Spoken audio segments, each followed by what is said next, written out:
Se você colocar no Google a expressão histórias de decepção, o resultado vai ser uma enxurrada de experiências mal-sucedidas, uma enxurrada de histórias de amor decepcionantes. São testemunhos de pessoas que mergulharam de cabeça numa relação amorosa, pessoas que apostaram todas as suas fichas num relacionamento romântico, mas cujo final foi nada feliz. Muito pelo contrário, foi um final extremamente decepcionante. Agora, queridos, decepções não se restringem exclusivamente a histórias e experiências românticas. Na realidade, decepções podem fazer parte de das mais variadas experiências da vida, e elas normalmente são consequência de uma grande expectativa que foi, assim, proporcionalmente frustrada. E frustração normalmente leva a uma decepção normalmente, não sempre, mas normalmente leva a uma má decisão, só que uma má decisão sempre conduz a uma direção errada. O texto no qual vamos refletir hoje, ele apresenta dois discípulos de Jesus profundamente decepcionados, tristes e, por conta disso, seguindo na direção errada. Só que o Senhor Jesus se aproxima deles e fala com eles. E tudo, inclusive a direção, muda. A pergunta é: o que o Senhor Jesus disse para eles? O que o Senhor apresentou para eles de modo que tudo foi alterado, de modo que, inclusive, a sua direção foi alterada. Eles deram meia volta e assumiram uma outra direção. Pois bem, a resposta se encontra no texto de Lucas, capítulo 24, do verso 13 ao 35. Eu peço que você, por favor, abra a sua Bíblia nesta passagem, uma passagem extremamente conhecida. Lucas 24, trecho que vai do versículo 13 ao versículo 35. Veremos hoje e entender e crer prontamente no Evangelho todo leva decepcionados do desvio para o necessário retorno. Então, por favor, acompanhe aí a leitura da palavra de Deus que se encontra no Evangelho de Lucas, capítulo 24, do verso 13 ao verso 35, que diz o seguinte: Naquele mesmo dia, 2 deles estavam indo para um povoado chamado Emaús, a 11 quilômetros de Jerusalém. No caminho, conversavam a respeito de tudo o que havia acontecido. Enquanto conversavam e discutiam, o próprio Jesus se aproximou e começou a caminhar com eles, mas os olhos deles foram impedidos de reconhecê-lo. Ele lhes perguntou: sobre o que vocês estão discutindo enquanto caminham? Eles pararam com os rostos entristecidos. Um deles, chamado Cleopas, perguntou-lhe: você é o único visitante em Jerusalém que não sabe das coisas que ali aconteceram nestes dias? Que coisas? Perguntou ele. O que aconteceu com Jesus de Nazaré, responderam eles. Ele era um profeta poderoso em palavras e em obras diante de Deus e todo o povo. Os chefes dos sacerdotes e as nossas autoridades o entregaram para ser condenado à morte e o crucificaram, e nós esperávamos que era ele que ia trazer a redenção a Israel. E hoje é o 3º dia desde que tudo isso aconteceu. Algumas das mulheres entre nós nos deram um susto hoje. Foram de manhã bem cedo ao sepulcro e não acharam o corpo dele. Voltaram e nos contaram ter tido uma visão de anjos que disseram que ele está vivo.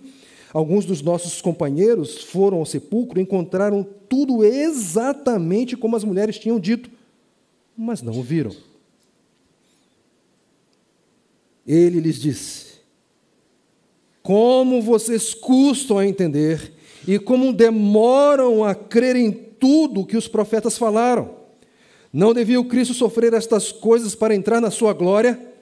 E começando por Moisés e por todos os profetas, explicou-lhes o que constava a respeito dele em todas as Escrituras. Ao se aproximarem do povoado para o qual estavam indo, Jesus fez como quem ia mais adiante. Mas eles insistiram muito com ele: fique conosco, pois a noite já vem, o dia já está quase findando. Então ele entrou para ficar com eles. Quando estava à mesa com eles, tomou o pão, deu graças e partiu e deu a eles. Então os olhos deles foram abertos e o reconheceram, e ele desapareceu da vista deles. Perguntaram se um ao outro não estava queimando o nosso coração enquanto ele nos falava no caminho e nos expunha as Escrituras. Levantaram-se e foram imediatamente para Jerusalém. Ali encontraram os 11 e os que estavam com eles reunidos, que diziam: é verdade, o Senhor ressuscitou e apareceu a Simão. Então os dois contaram o que tinha acontecido no caminho e como Jesus fora reconhecido por eles quando partia o pão. Entender e crer prontamente no Evangelho todo leva decepcionados do desvio para o necessário retorno. Vamos orar. Senhor, acabamos de ler a Tua palavra. Que privilégio, Senhor. Agora, grande é a responsabilidade de expor o texto sagrado. Se não fosse o Senhor, se não for a Tua graça e o Teu poder agindo, ninguém teria condição de fazê-lo, muito menos eu.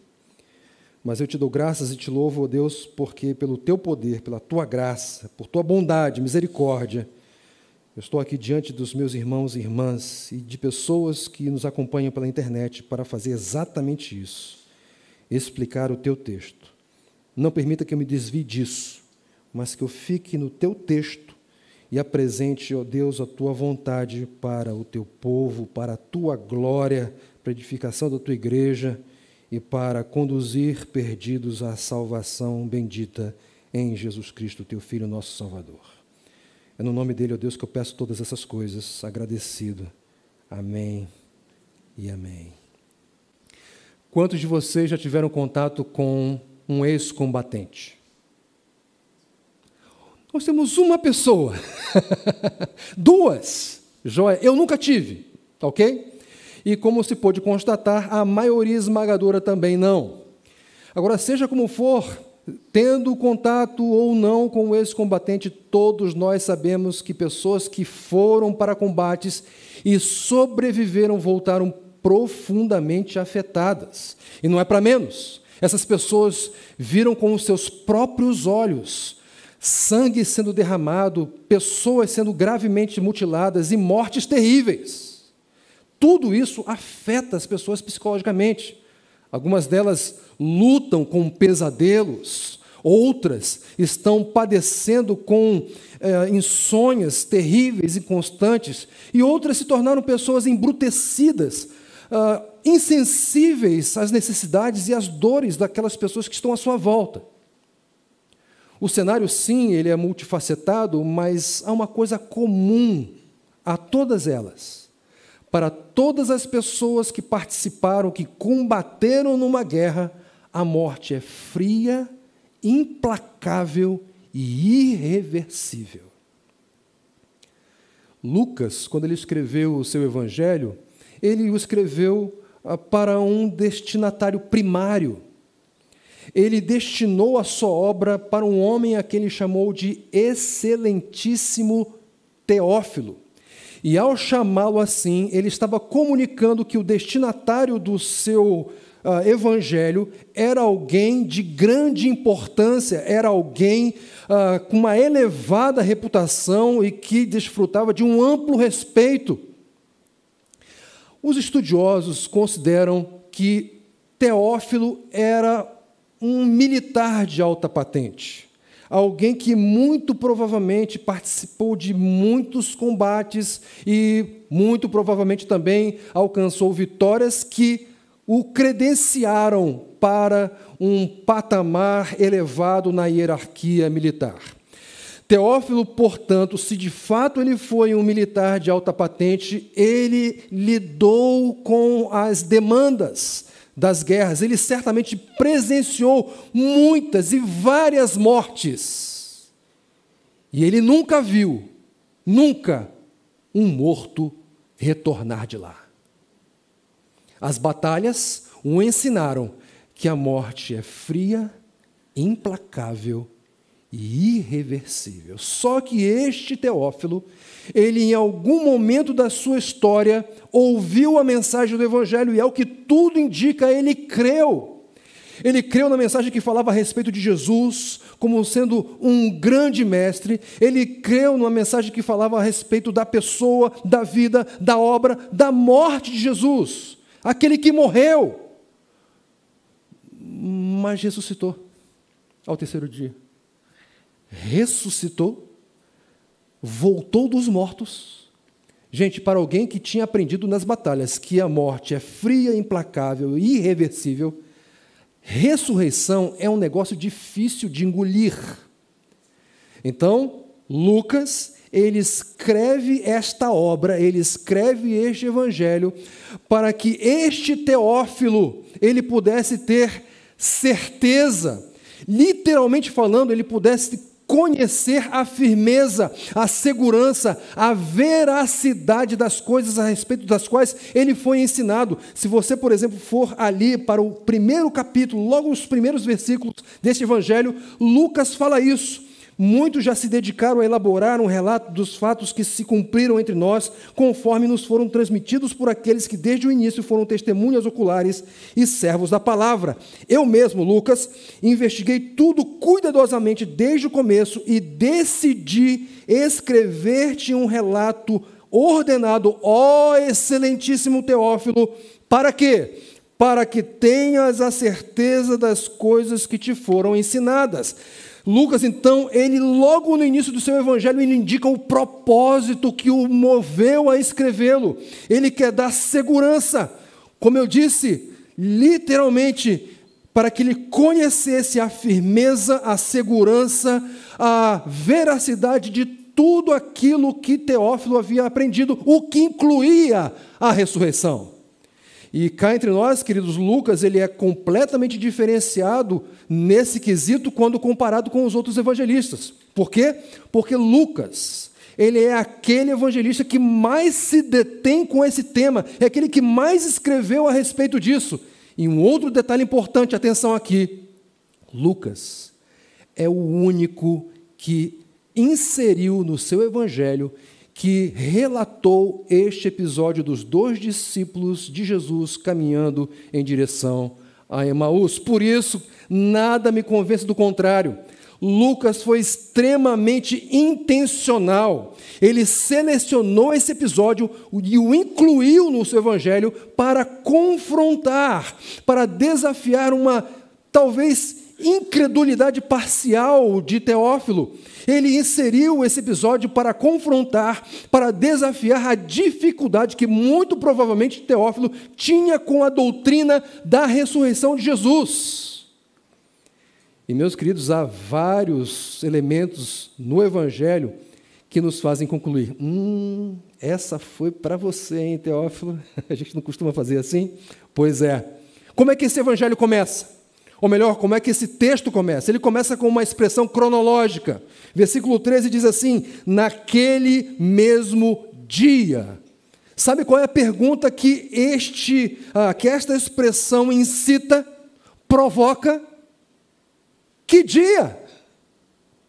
Em que dia isso aconteceu? Ou a que dia Lucas está se referindo? E se nós fizermos uma leitura assim breve, ainda que rápida, dos versículos imediatamente anteriores, nós vamos ter a resposta.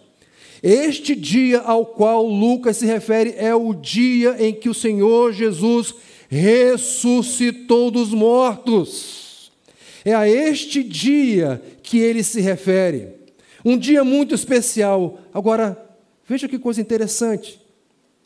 Neste dia, 2 discípulos de Jesus estão caminhando em direção a uma cidade que se distancia de Jerusalém. Eles estão caminhando em direção a um povoado que fica mais ou menos 11 quilômetros de Jerusalém, um povoado chamado Emaús. E com isso parece que o evangelista Lucas está chamando a nossa atenção para um detalhe minimamente curioso.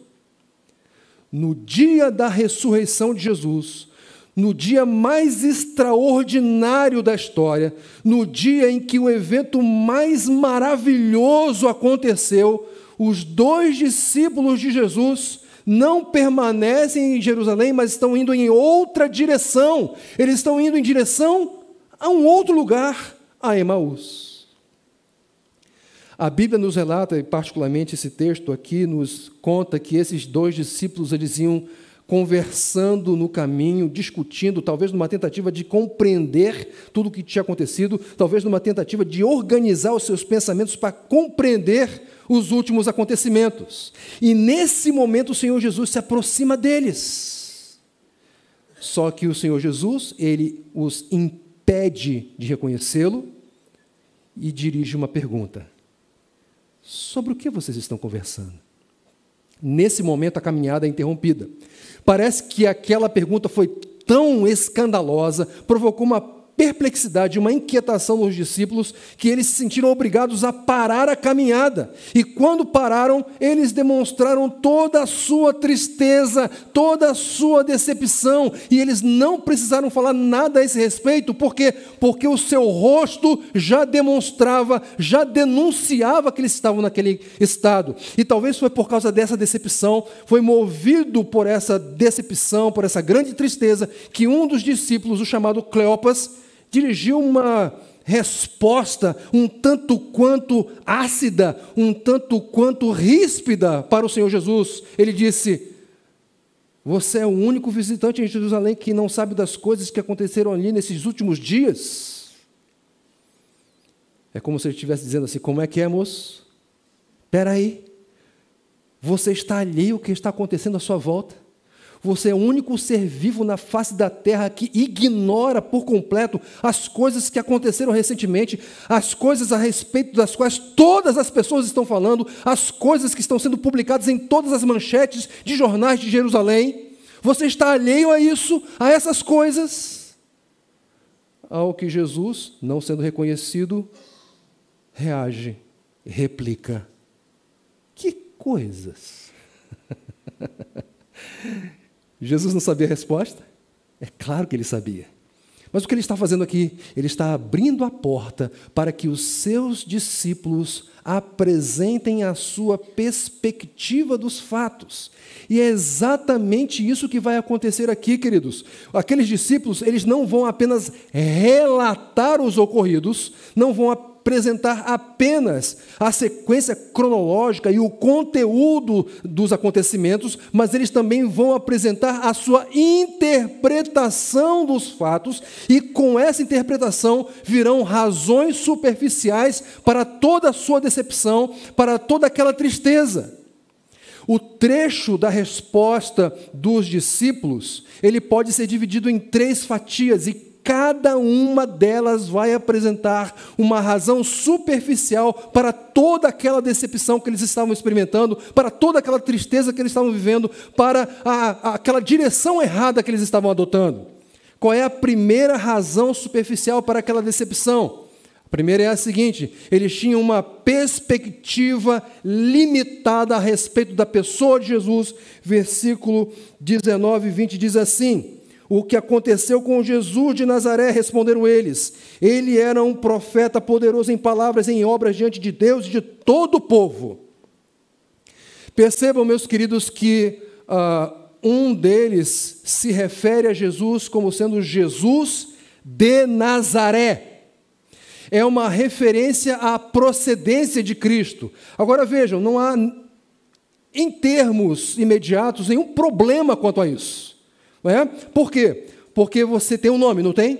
Você tem um sobrenome, não tem? Pois é, naquela época, o sobrenome ou era a profissão, ou era a sua procedência, ou era o nome do pai. Você deve se lembrar, por exemplo, que, em certa ocasião, Simão é chamado de Simão Bar Jonas, ou seja, Simão, filho de Jonas.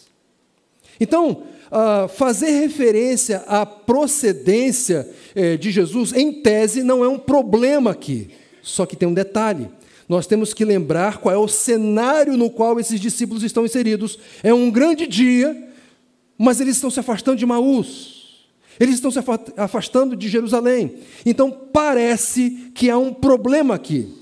E há uma relação histórica que fundamenta essa possibilidade. Vocês sabem que os judeus tinham dificuldades e tratavam os nazarenos com um certo preconceito, de uma maneira depreciativa. Vocês devem se lembrar, por exemplo, daquela passagem lá em João, capítulo 1, verso 46.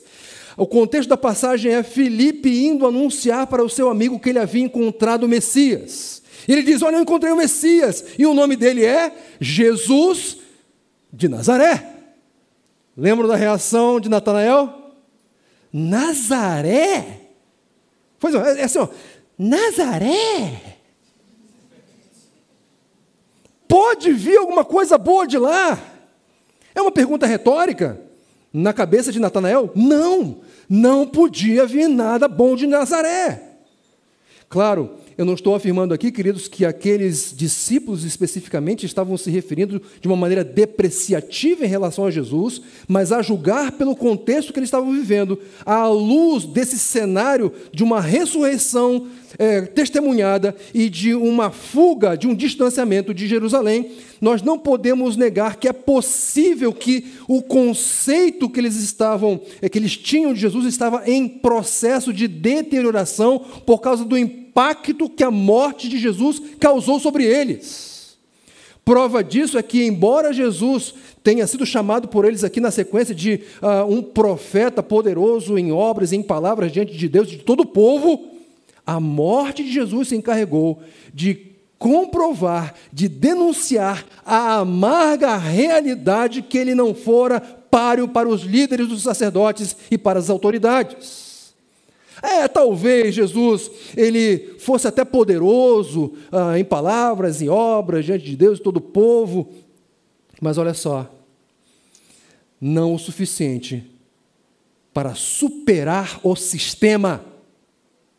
Assim, em certo sentido, Jesus poderia até ser um profeta, um nazareno extraordinário e acima da média, mas a sua morte só serviu para comprovar, pelo menos da perspectiva daqueles discípulos, que um nazareno não ia muito longe mesmo. Parece que o conceito deles de Jesus estava em processo de deterioração, uma perspectiva limitada a respeito de quem ele era.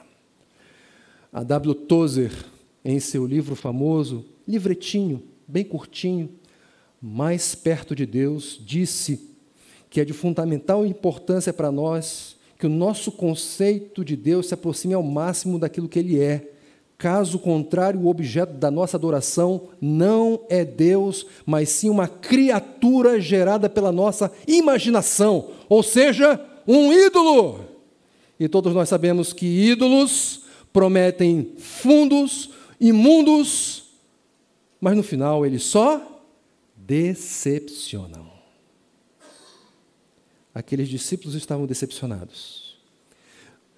E a decepção deles foi desencadeada pela morte de Jesus, que foi deteriorando a perspectiva que eles tinham a respeito do Salvador. E essa é a primeira razão superficial para a decepção deles, mas há uma segunda.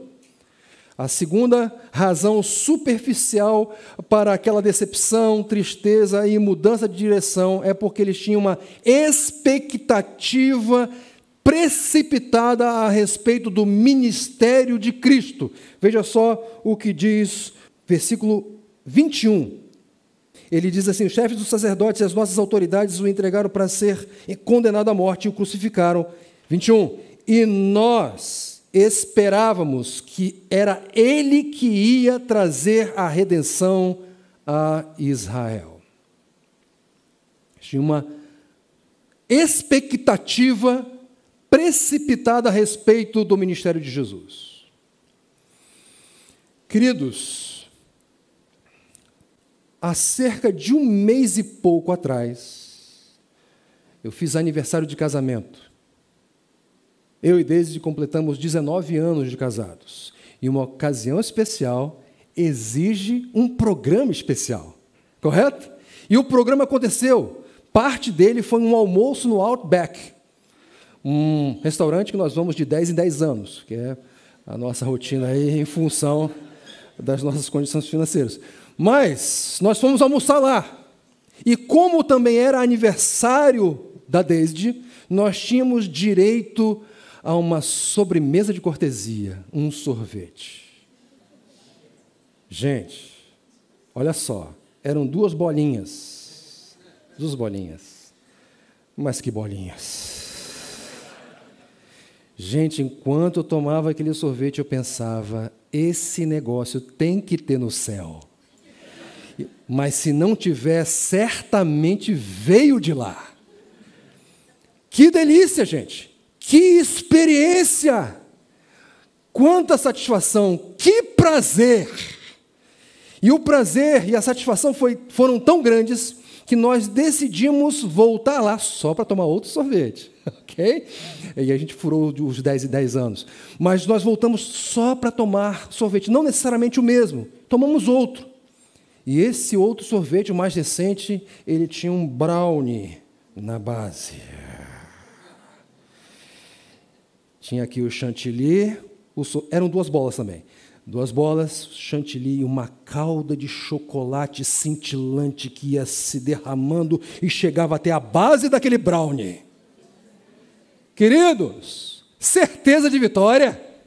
Sim ou não? Até pareci pastor pentecostal. Certeza de vitória? Olha só. Gente, receita para dar certo, mas não deu.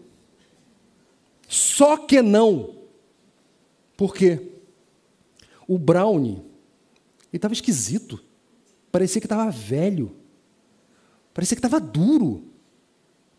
O resultado? Uma enorme decepção. Por quê? Porque havia uma enorme expectativa de que seria uma experiência vitoriosa. Só que entre a expectativa e a realidade havia um brownie duro, esquisito e velho.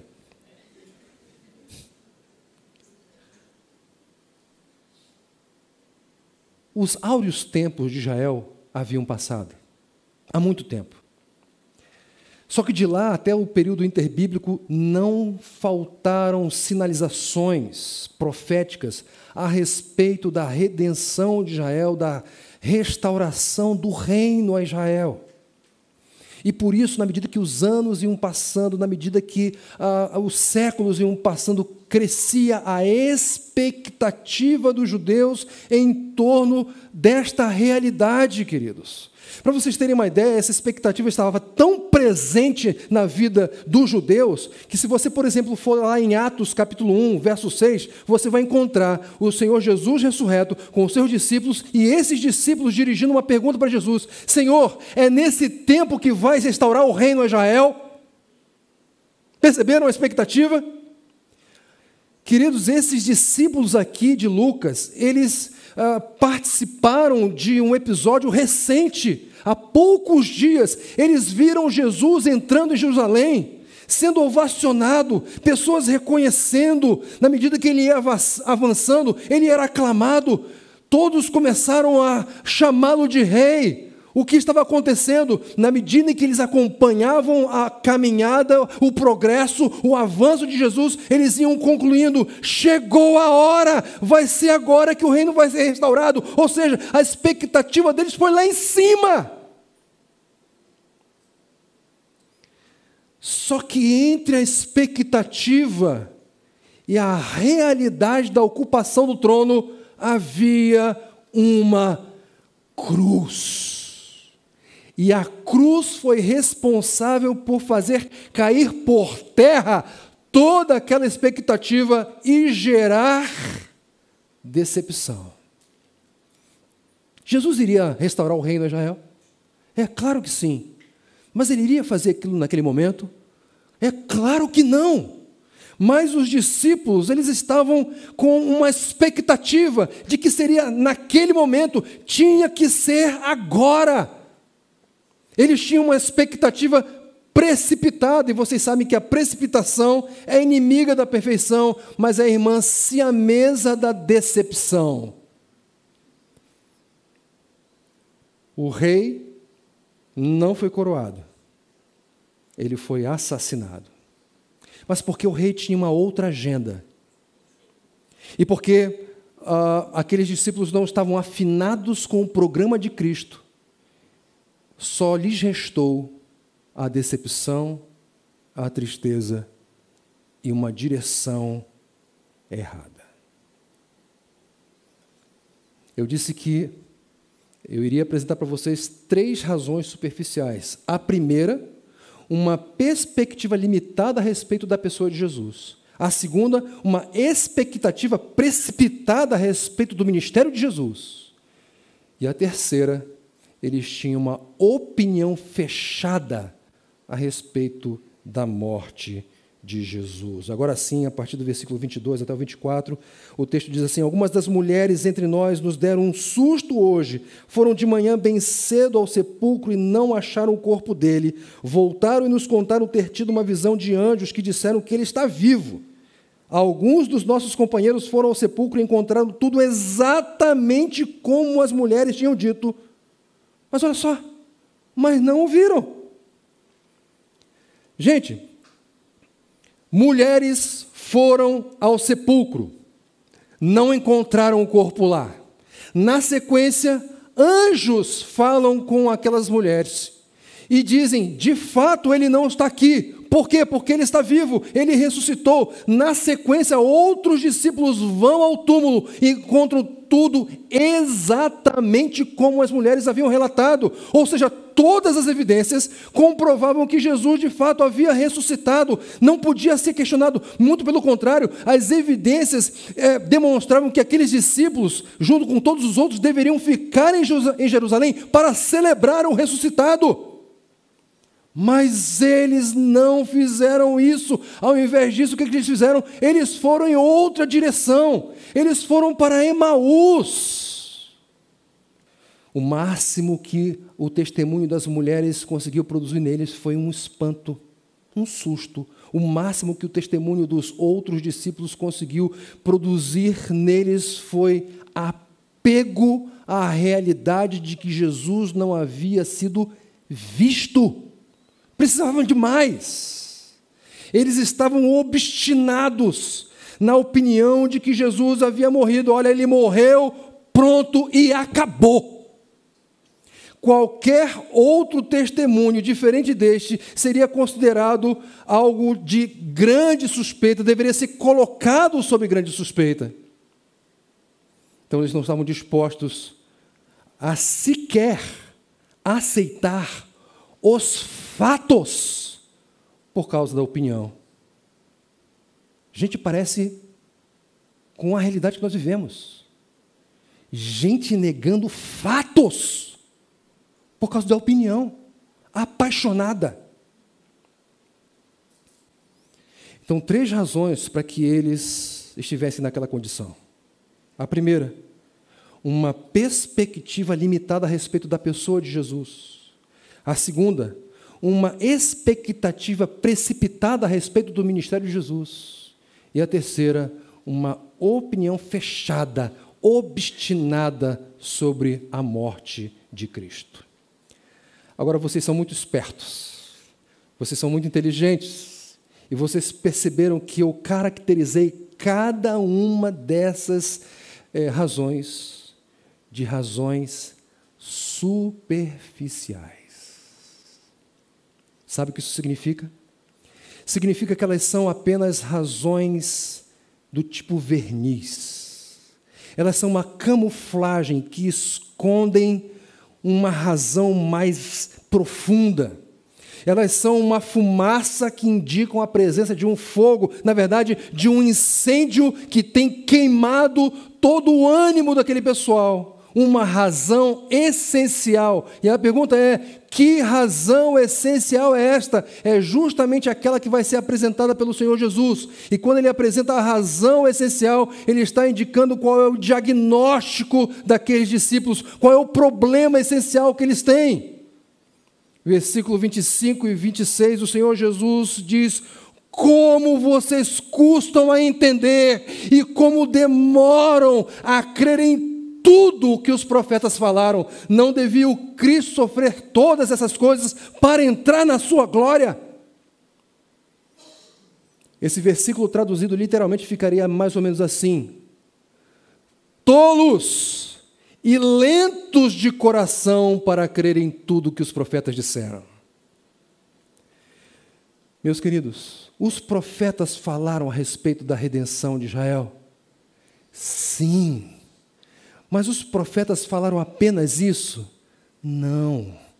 Os profetas, as Escrituras, falaram sim da restauração do reino a Israel, mas as mesmas Escrituras também falaram da humilhação, falaram dos sofrimentos, falaram da morte do Messias. Por isso, meus queridos, estes discípulos precisavam ser duramente repreendidos. Por quê? Porque eles não criam em nada? Não, porque eles não criam em tudo o que as Escrituras falavam. Gente, olha só. Aqueles discípulos, eles estavam fazendo uma leitura seletiva das Escrituras. Seletiva, do tipo, eu gosto disso, portanto eu aceito. Eu não gosto daquilo, então eu rejeito. Mas sabe qual é o problema? Para Jesus não funciona assim. Com Jesus não é parte. Para Jesus é tudo ou nada, porque parte equivale a nada. É muito fácil nós crermos naquilo que afofa o nosso coração. É muito fácil nós crermos naquilo que está de acordo com as nossas perspectivas, com as nossas opiniões. É muito fácil nós crermos naquelas partes que estão de acordo com aquilo que nos é conveniente. Só que quando nós cremos em parte, nós fazemos de todo o resto duvidoso, nós fazemos do absoluto relativo, nós fazemos da verdade uma mentira. Para que nós de fato nos relacionemos, conheçamos a Jesus e a sua vontade, os seus conselhos, é necessário que a Bíblia deixe de ser apenas aquele livro em cujas partes nós concordamos e nos alegramos, para ser a verdade toda de que necessitamos. Senhor Jesus, Ele identifica o problema, a razão essencial. O problema não é que eles não criam em nada. O problema é que eles não criam em tudo. Eles tinham que crer em todas as Escrituras, porque as Escrituras, elas são confiáveis, elas são a verdade, elas são invariáveis, elas são imutáveis e elas são dignas de toda a nossa confiança. Você crê nas Escrituras assim, em todas elas? Jesus identifica o problema, Ele faz o diagnóstico, mas Ele não se contenta com isso. Se Jesus identificou o problema, é óbvio que Ele vai prescrever o tratamento, o caminho para a cura, e é exatamente isso que Ele vai fazer no versículo 27. Qual é o tratamento que Ele vai propor? Crer em toda a Escritura, receber o Evangelho todo que está presente em todas as Escrituras, e começando por Moisés e todos os profetas, explicou-lhes o que constava a respeito dele. Em onde? Em todas as Escrituras. Todas. Entenderam? Então, o remédio para eles era o Evangelho que está presente em todas as Escrituras. É necessário estar exposto a essa mensagem, é necessário estar exposto constantemente a essa mensagem que está presente em todo o relato da Bíblia. Deixa eu dizer uma coisa aqui para vocês. Que inveja daqueles discípulos. Vou dizer por quê. Nós estamos aqui no Projeto Soma, não estamos? Vocês que participam aqui do Projeto Soma, estamos estudando as doutrinas básicas. No ano passado, passamos por algumas, e se não me engano, a última doutrina do ano passado, se eu não me engano, foi a doutrina de Cristo, a chamada Cristologia. Estudamos essa doutrina, a Cristologia. Tivemos o grande professor café, dando aulas a esse respeito. Inclusive ele está aí, depois vocês vão poder dar um abraço nele. Tivemos o grande professor Luiz Manzano falando a esse respeito. Tivemos o Hellis Mortal Abner também, falando a respeito de cristologia, para alguns de vocês. Só que esses discípulos, eles tiveram aula de Cristo, de cristologia, com o próprio Cristo. Sabe como é que funciona isso? Eles entraram na universidade de Deus para ter a matéria de Deus com o próprio Deus. Era isso. Que inveja, gente. Eu queria ser uma formiguinha. Eu queria ser uma mosquinha para pousar no ombro de um daqueles discípulos e só ouvir o que o Senhor Jesus estava falando a respeito dele. Em todas as Escrituras.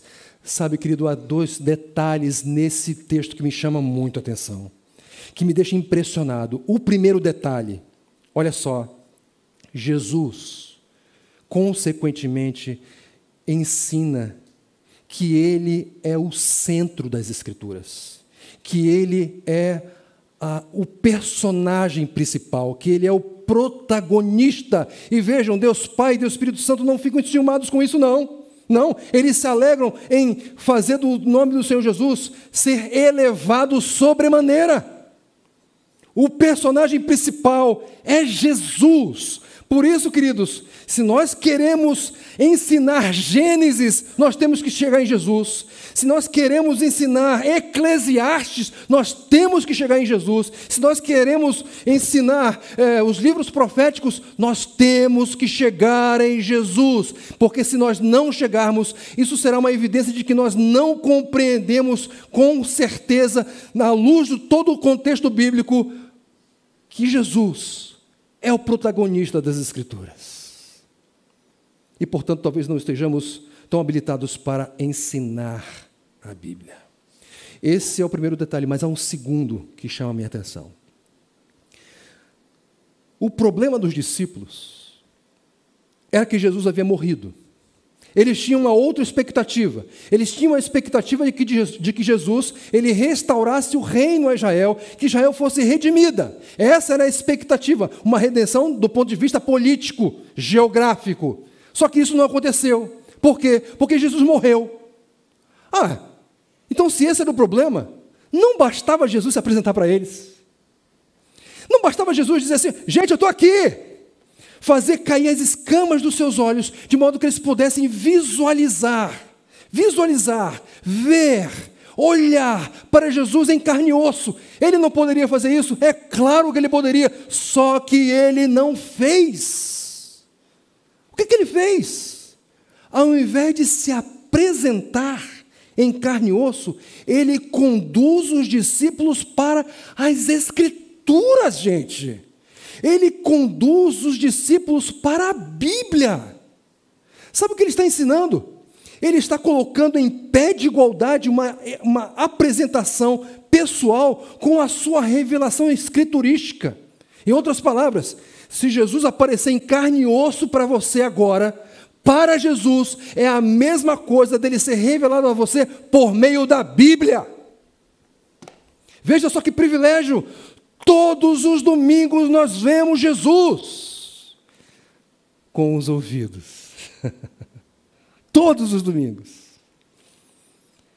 E com isso, nós aprendemos que Jesus só pode ser conhecido objetivamente por meio da sua palavra. Não há como conhecer Jesus por meio da experiência pessoal. Não há como conhecer Jesus por meio dos bons sentimentos. Não há como conhecer Jesus pela engenhosidade da nossa cabeça. Não, Jesus só pode ser conhecido por meio da sua palavra. E sabe o que é interessante? Foi só depois de serem expostos à palavra que numa janta, depois de partir o pão, é que eles viram Jesus. Só depois. Contudo, antes que isso acontecesse, eles já estavam conversando entre si e dizendo, gente, o nosso coração não estava queimando enquanto ele nos expunha as Escrituras. Perceberam? Antes, lentos de coração. E agora? Com o coração em chamas, por causa da exposição do Evangelho em todas as Escrituras. Jesus trata do problema por meio da exposição do Evangelho em todas as Escrituras. E talvez você se pergunte, ok, o que isso tem a ver comigo? Vocês lembram do destinatário desse Evangelho? Um excelentíssimo Teófilo. Lembram qual era o objetivo de Lucas ao escrever esta obra? Dar certeza, firmeza, não permitir que houvesse qualquer dúvida sobre as coisas a respeito das quais Teófilo fora ensinado e o que incluía a ressurreição. É verdade, se de fato Teófilo foi um militar de alta patente, participou de várias guerras, é possível que ele tenha ficado impressionado com o que viu, mas ele jamais poderia dizer que a dificuldade de crer na ressurreição foi consequência das experiências que ele teve nas batalhas, não foi resultado de um embrutecimento que as suas experiências lhe trouxeram, ou porque ele aprendeu com a sua experiência que a morte era fria, implacável e irreversível. Ele não poderia dizer isso. Queridos, está claro para nós aqui que Lucas ele escreveu este evangelho para confrontar Teófilo com a sua parcial incredulidade. Ele expôs esse episódio para que Teófilo se identificasse com a experiência daqueles dois discípulos que estavam o quê? Estavam vivendo uma fé parcial. Não é que eles não criam em nada, o problema é que eles não criam em tudo, assim como o Teófilo, ao que tudo indica, não cria em tudo, em particular na ressurreição de Jesus. Esse era o problema dele, uma fé parcial. É verdade, talvez todos, ou pelo menos a maioria aqui, eu acredito, creem na ressurreição de Jesus. Não tenham dificuldade com essa doutrina, com essa realidade. Mas é possível que alguns aqui estejam decepcionados com Deus, assim como aqueles discípulos estavam, por causa de alguma doutrina que os incomoda, por causa de algum ensinamento bíblico que não se ajusta com a sua perspectiva, com a sua opinião, com as suas posições. Ou, talvez não seja por isso, mas talvez seja superficialmente por causa de um pedido que você fez a Deus e Ele não respondeu. E aí, como Ele não respondeu, você se decepcionou. E aí, mediante essa decepção, você começou a fazer uma leitura seletiva das Escrituras. Se concentrar apenas naquelas partes que lhe agradam, que trazem conforto para o seu coração, mas aquelas que desafiam você descarta. Sabe o que isso faz? Isso só alimenta mais decepção. Lidar com um evangelho parcial é a receita para a frustração, para a decepção e, consequentemente, para adotarmos uma direção errada. Esse é o problema. Talvez alguns estejam aqui assim, mas sabe qual é a boa notícia? Tem solução. Jesus tratou do problema. E eu queria, nesses minutos finais dessa reflexão, dar algumas dicas para que, caso você esteja na direção errada, você dê meia volta e se coloque na direção certa. Quais seriam essas dicas? A primeira delas, cuidado com as expectativas. Muitas pessoas se relacionam com Deus a partir de expectativas que não podem ser fundamentadas pela palavra de Deus. Às vezes, essas expectativas são construídas, são alimentadas por meio de leituras que são feitas sem os devidos filtros. São construídas a partir de influencers que nós seguimos e que, por vezes, falam da Bíblia, mas se relacionam pouco com ela e que não têm conhecimento para falar a respeito dela. E aí, porque nós seguimos esse pessoal, porque nós damos atenção a esse pessoal, porque nós abaixamos os nossos filtros para ouvir esse pessoal, sabe o que acontece? Expectativas equivocadas são geradas no nosso coração em relação a Deus. E como essas expectativas, por serem equivocadas, não são atendidas, nós nos decepcionamos. Então, cuidado com as expectativas. Em segundo lugar, desconfie das suas opiniões. Desconfie delas. Eu sei que vocês sabem disso. Nós vivemos numa cultura da ditadura da opinião. Você tem que ter opinião sobre tudo. E ai de você se não tiver.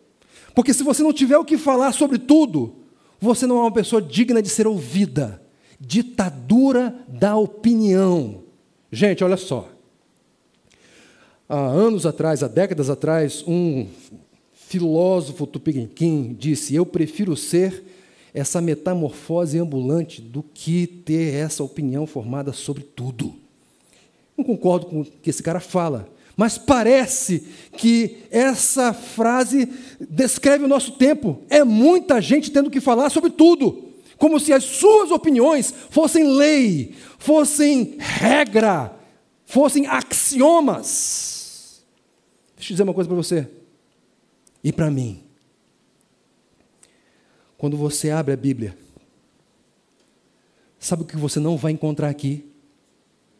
A sua opinião. Não vai. E, por favor, não se ofenda com o que eu vou dizer. Você pode ter a melhor opinião do mundo. A sua opinião pode ser a mais logicamente bem fundamentada. A sua opinião pode ser brilhante. Mas, na boa, ela não vale nada perto da posição de Deus. Não vale nada. Então, desconfie das suas opiniões, por favor. Agora, uma terceira dica. Resista à tentação de ler a Bíblia seletivamente. Nós lidamos com essa tentação. Se você não lida com ela, você está mentindo. Eu lido com ela. Não é? Poxa, às vezes eu me deparo com um texto assim, mas Senhor, é isso mesmo. É isso mesmo. Deus, olha, por incrível que pareça, Deus é mais inteligente que eu. Você acha que a minha perspectiva é melhor que a de Deus? Não é. Mas a gente tem que reconhecer, às vezes a gente se depara com algumas orientações de Deus que a gente diz: Deus, mas isso não se aplica ao nosso tempo. Para. Então, olha, resista a essa tentação. Agora, se você sucumbir a ela, se arrependa. Se arrependa porque você está errado.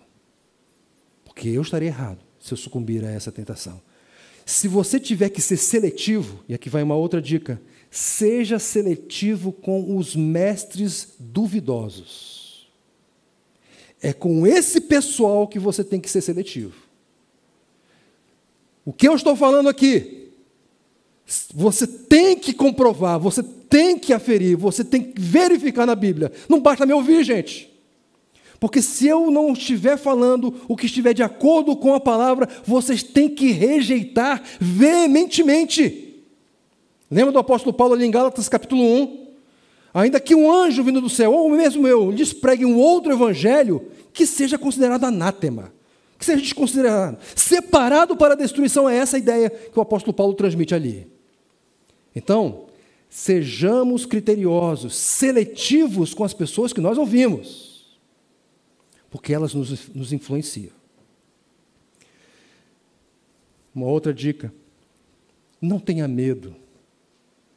Confie em Deus.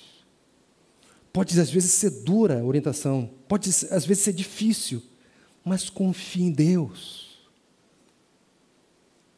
Nós temos toda uma revelação para confiar nele. Abraão não tinha tudo isso aqui, gente. Ele não tinha tudo isso aqui. Deus disse para ele: sai da sua terra, sai da sua parentela, para uma terra que fica ali, para uma terra que eu te mostrarei. Ou seja, uma terra que não estava à vista imediatamente. E Abraão foi. Por que ele foi? Porque ele confiou. Porque ele confiou. Em último lugar, se Jesus tratou do problema da fé parcial, expondo todo o Evangelho, estejamos expostos constantemente a toda a mensagem, a todo o Evangelho de Cristo. Se nós admitirmos essas dicas, é bem provável que, se você estiver decepcionado, Cristo vai usar esses caminhos para colocar você de volta na direção certa. Mas, Abner, eu estou na direção certa, eu não estou decepcionado com Deus, tudo bem, você pode não estar agora, mas quem está de pé, cuidado para que não caia. Então, guarde esses recursos para que você use naquelas horas, naqueles momentos em que você será tentado.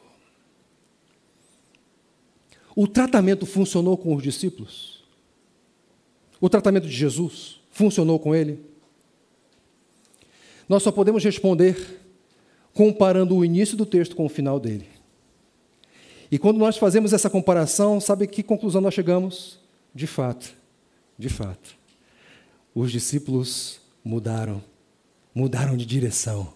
Saíram da direção errada e foram da direção certa. Quando nós olhamos para o início do texto, nós vemos o quê? 2 discípulos entristecidos. No final do texto, nós temos 2 discípulos exultantes. No início do texto, nós temos 2 discípulos caminhando em direção a Emaús. No final do texto, nós temos 2 discípulos caminhando em direção a Jerusalém. No início do texto, nós temos 2 discípulos com o coração endurecido. Nós temos no final do texto 2 discípulos com o coração derretido. No início do texto, nós temos 2 discípulos crendo em parte. Agora, no final do texto, nós temos 2 discípulos crendo em tudo. No início do texto, nós temos 2 discípulos resistindo à realidade da ressurreição.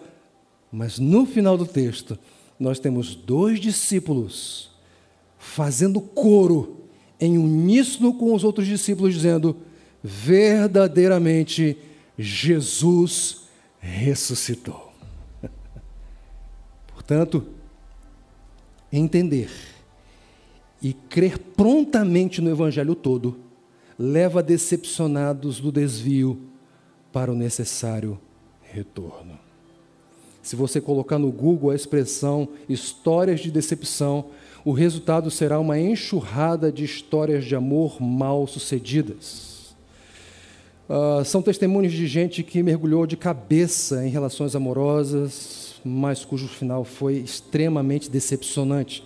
Só que decepção não se restringe a experiências amorosas. As decepções podem marcar presença em todas as áreas da nossa vida, inclusive na nossa relação com Deus. E nós sabemos que decepções são consequência de grandes expectativas que foram frustradas. E frustração leva a decepção, às vezes leva a uma má decisão, mas com certeza más decisões levam na direção errada. E a palavra do Senhor Jesus Cristo nos apontou os caminhos para que sigamos na direção certa. Entender e crer prontamente no Evangelho todo leva decepcionados do desvio para o necessário retorno. Que tal seguir as orientações de Jesus? Vamos nessa? Então vamos orar.